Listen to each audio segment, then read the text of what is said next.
Hello friends, मैं Saurabh Suman SS exam गुरु YouTube channel पे आपका स्वागत करता हूं। आपके सामने ये एक स्क्रीन पे दिख रहा होगा। उससे पहले मैं आपको कुछ और भी दिखाता हूं। जब आप आज से क्वेश्चन पे जो ऑब्जेक्शन है उसको रेज कर सकते हैं, करना क्या होगा, कैसे करना होगा, पहले मैं आपको ये बता देता हूँ, फिर क्वेश्चंस पे जाते हैं।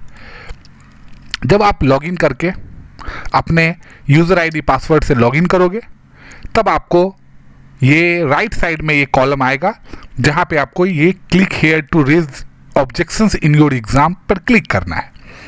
अब इसमें क्या है, आप ऑब्जेक्शन ऐड भी कर सकते हैं। सबसे पहले आपको एग्जाम का सब्जेक्ट चेंज मतलब करना पड़ेगा। अब जैसे जनरल स्टडीज़ 1 to 5 आप सिलेक्ट करोगे, आप अपना क्वेश्चन का बुकलेट सिलेक्ट करोगे ABCDEFGH। आप वहाँ से क्वेश्चन नंबर सिलेक्ट करोगे।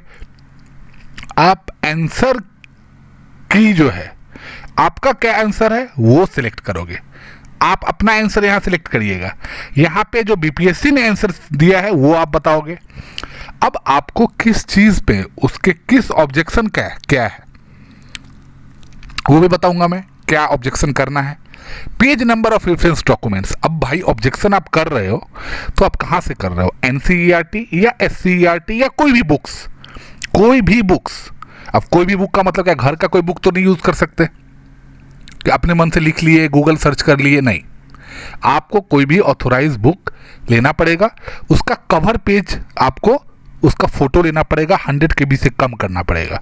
साथ में जिस भी पेज पे आपका ऑब्जेक्शन है उसका भी फोटो करना पड़ेगा और उसको PDF में आपको कन्वर्ट कर देना है 100 KB से कम।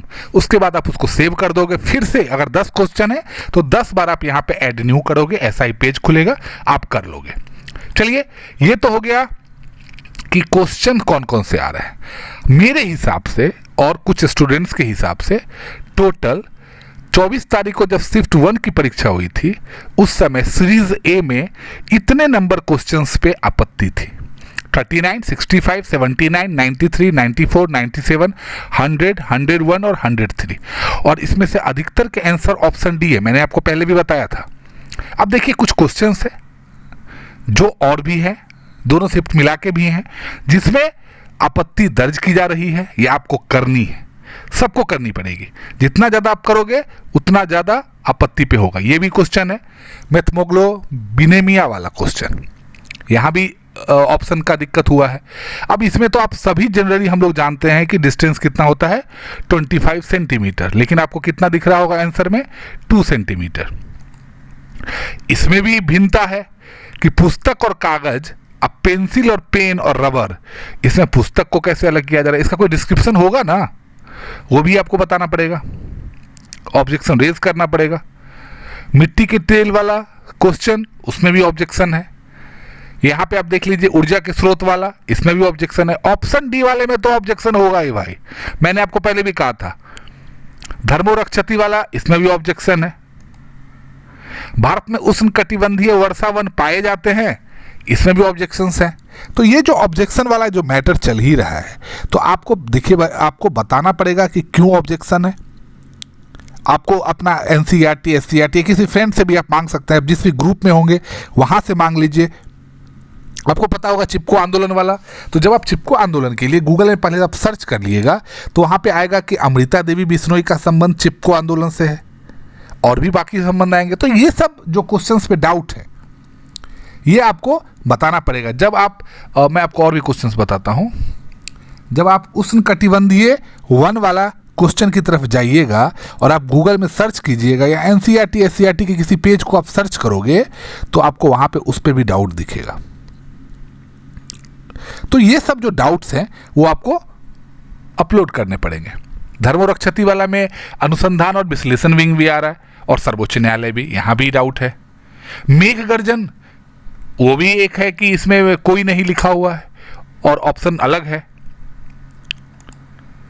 पीयूष ग्रंथि का कार्य क्या है, जब आप सर्च करोगे पीयूष ग्रंथि के लिए तो पीयूष ग्रंथि के कार्य में जो आपको आंसर दिखेगा तो उसमें पिट्यूटरी ग्लैंड में stimulate growth in all organs है, लेकिन यहाँ भी दिक्कत है। तो ये सब जो दिक्कत है, इसके लिए अब एक मैथ का क्वेश्चन है √2 वाला।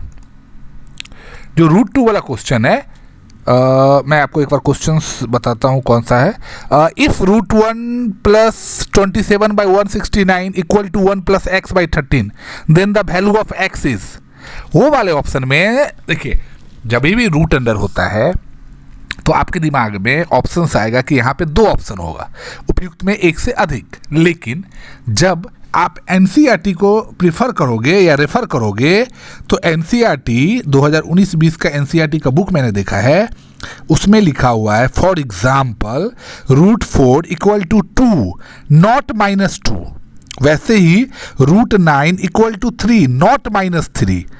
मतलब जनरली रूट का मतलब होता है ना कि प्लस और माइनस में आंसर, लेकिन वहां पे दिया गया है तो इसका भी आंसर्स में डाउट आएंगे। तो ये सभी और भी आपके मन में बहुत सारे ऐसे सवाल होंगे आपके पास जिसका आपके पास प्रूफ होगा, तो आप उसको 5 से 7 के बीच में अपलोड करोगे। कैसे अपलोड करोगे, मैंने आपको उसका प्रोसीजर बता दिया है, आपको कैसे अपलोड करना है। आप यहाँ पे जैसे ये लिस्ट ऑफ ऑब्जेक्शन रेज है, आपको click here to raise objections in your exam में जाके उसको पूरा डाटा है 100 KB का JPEG लेना है, जो भी बुक आप रेफर करोगे उसके कवर पेज को, और ये आप अपने दोस्तों के साथ मिलके करोगे। एक एक क्वेश्चन आप लोग बांट लेना, अगर 10 दोस्त है तो 10 क्वेश्चन अगर आपका ऑब्जेक्शन है, और 10 बुक्स का कवर पेज उसको आप JPEG में रखना 100 KB से नीचे, और जो ऑब्जेक्शन वाला जैसे डॉक्यूमेंट्स का पेज है जिस पे लिखा हुआ है कि नहीं ये आंसर है और आपको इसी पे ऑब्जेक्शन था, आप उसका पेज खींचना, उसको PDF में बना के 100 KB से कम करके अपलोड कर देना। ये आपको करना पड़ेगा, क्योंकि आप नहीं करोगे 10 मार्क्स हैं, कम से कम 10 मार्क्स हैं, 2 4 5 मार्क्स से आपका कट ऑफ अप या डाउन होगा। तो इस बार रिस्क नहीं ले सकते और इस बार फीस भी नहीं लग रहा ऑब्जेक्शन का। तो आप ऐसा करो, लास्ट में सबमिट कर देना। जैसे ही आप सबमिट बटन, यहाँ कॉर्नर पे सबमिट बटन दिया हुआ है नीचे, आप सबमिट करोगे आपका ये ऑब्जेक्शन रेज हो जाएगा। तो चलिए ये आप काम करिए, मेरे चैनल को लाइक और सब्सक्राइब भी करते रहिए। आपके लिए हम लगातार अपडेट इन्फॉर्मेशन वीडियोस लेके आते रहेंगे। बहुत बहुत धन्यवाद आपका।